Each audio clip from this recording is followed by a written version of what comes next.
Happy Sunday mga kabitlog. Tara, tignan natin yung yung punla natin ng kalamansi natin sa labas.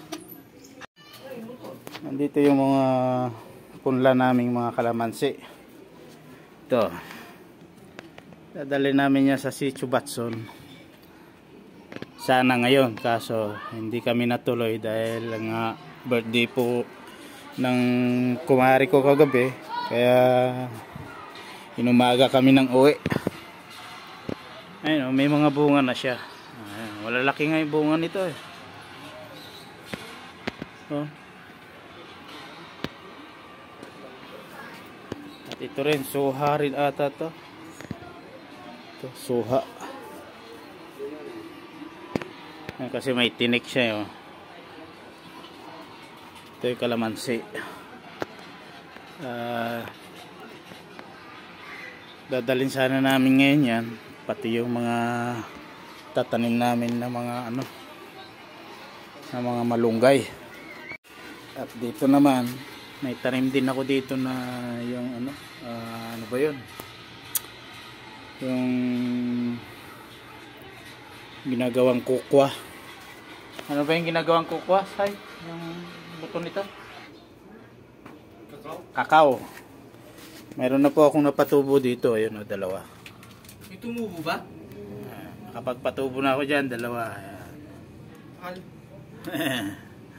Akala ni Shai, hindi ko itinanim. At ito yung mga halaman ko. Lalago na naman ulit. Ayan, mga kabitlog. Yan yung mga namin, mga pananim namin. Baka matusok mo, mayroon din na dyan. Meron ba dyan? Doon na lang sa gilid. Yan ang mga kabitlog. Hindi kami natuloy nga ngayong araw na to dahil nga inumaga kami doon sa wishing well kagabi. Itong mga pananim namin sa susunod na linggo na lang ulit madala. Pati yung mga malunggay doon, may mga malunggay ako doon na mga kinuha na. Tingnan natin. Baka mamaya patay na yung mga malunggay dito. Marami akong mga itinabi na dito na mga tangkay, ba yun? Ayan mga puno ng malunggay. Kasi nagtabas ako dito nung nakaraan. Ayan, nabasan ko yan. So, ito yung mga malunggay na dadalhin din namin.